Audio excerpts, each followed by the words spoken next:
Esther sent in a question about Cabarita Beach in New South Wales, wanting to know more about either a duplex, a townhouse, or a unit. Where did you want to start, mate? This is very, very difficult. Okay. Okay, this is very difficult. Why because so? there's practically no data. Oh. So this is actually a great learning lesson on the investing side of things. Okay. When I say there's no data, I genuinely mean it. Like, I think from the sales records, it was probably maybe less than 10 sales in the last 6 months. So I don't know Cabarita Beach at all. Is it because it's so small or it's just so tightly held? What is it? It's a bit of everything. Very small, coastal, tightly held market, premium in some parts as well. Okay. Because you've got units selling with an 800 or 900 in front, mini pockets, and you've got houses on 600 square meters right near the beach, but a pretty average condition. It's sort of 2 mil plus. Wow. Okay. Right? So you've got a pretty premium market there.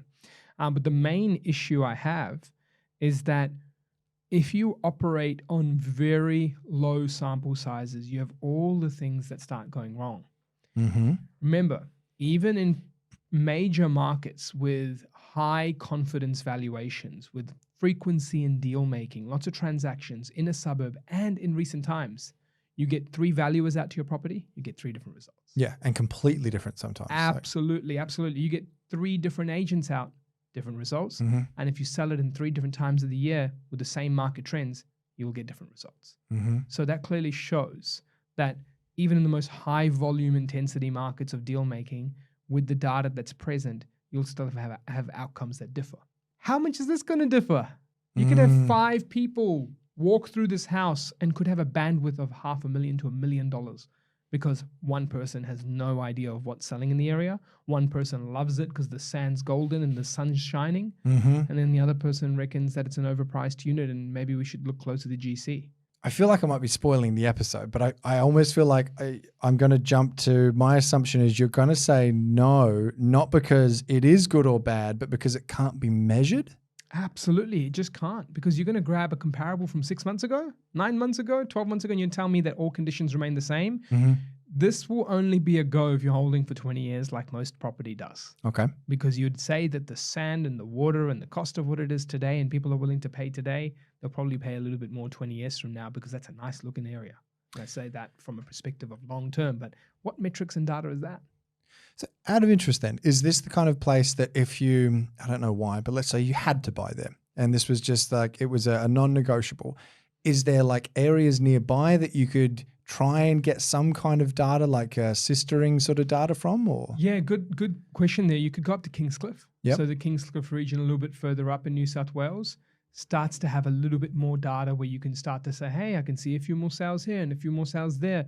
But it's hard for me to say that hand on heart, someone in Kingscliff's going to go, no, we'll just go down there, Cabarita, and we'll drive there. Because the truth is, the transactions just aren't there to show. And so I'm of the opinion that you could take the sale now, you could take the same resale value X years ago and say, look at this capital growth. And I'm positive that if someone bought in 2019 and sold in 2023, they would have done well here, because this is all the factors of what lifestyle looks like. Mm-hmm. And lifestyle was a big driver of growth.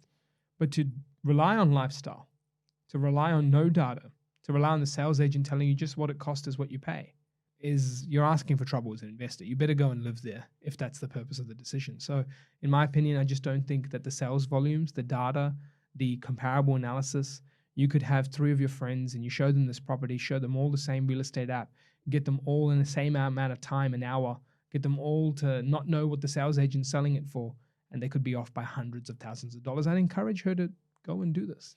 You ever heard of that restaurant where they put you in a dark room? And I'm pretty sure like the waiters are blind. It's very clever. And they feed you all of the food and it's supposed to be this sensory experience that all you experience is taste. But that's a lot of trust. And I don't know why, but that instantly comes to mind that it's like this, if you were to buy there, and Esther, if you are to buy there, it sounds like you're kind of eating in a pitch black restaurant. It's just complete trust in one sense rather than having all of the data on your side, all of the senses actually going yes or no.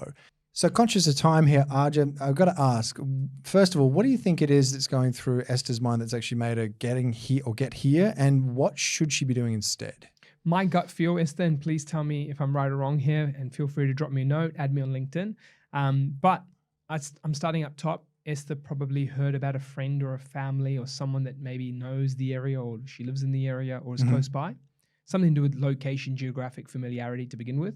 Then the second thing that came to mind for Esther is the beach. I could potentially live here one day in the future if I wanted to. So a bit of motion maybe playing a part. Absolutely. Yep. And the thought of what drives growth, just being sun and sand and water.